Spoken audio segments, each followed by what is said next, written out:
రాశి మనది కాకపోయినా వాసి మనదే ఉండాలనేది పెద్దల మాట. రాశి అంటాను, వాసి అంటే నెత్తి మీద నీడ అంటే ఇల్లు అనమాట. ఈ పూట నాకు కాస్త ఆకలిగా ఉంది, ఇప్పుడు అన్నం పెడతారంటే మనం పెట్టిన మన పాలు మనం తిన్నది మట్టిపాలని చెప్పి పుణ్యం పురుషార్థం దక్కుతుందని చెప్పి ఎవరైనా ఇప్పుడు అన్నం పెడతారు.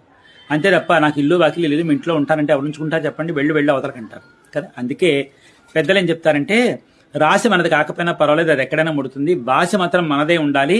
కాబట్టి కాస్త ఓపుకున్నప్పుడే 4 రాళ్ళు కూడేసుకుని ఒక వాసి ఏర్పాటు చేసుకోండి అని చెప్పి చెప్తున్నారనమాట.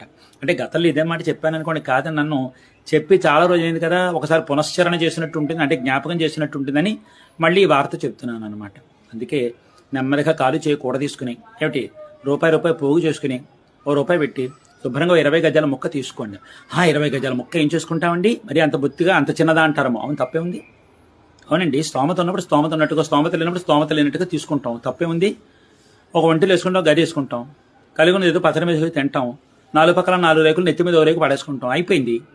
తర్వాత రేపు పొద్దున ఓపుకున్నప్పుడు శుభ్రంగా పెద్ద స్థలం తీసుకుంటాం, లేదా దీన్నే కాస్త ఇటుకలు వేసి డాబా వేసుకుని శుభ్రంగా మంచి మేడ కట్టుకుంటాం, తప్పే ఉంది. ఇందులో మనదే అని అనిపించుకోవాలి, తెలిసిందమ్మా, ఆ తృప్తి కావాలి. మనదనుకో పచ్చడి మీద తింటాం, కలిగి ఉన్నది ఏదో కాస్త గడిపేస్తాం, కాలక్షేపం అయిపోతుంది.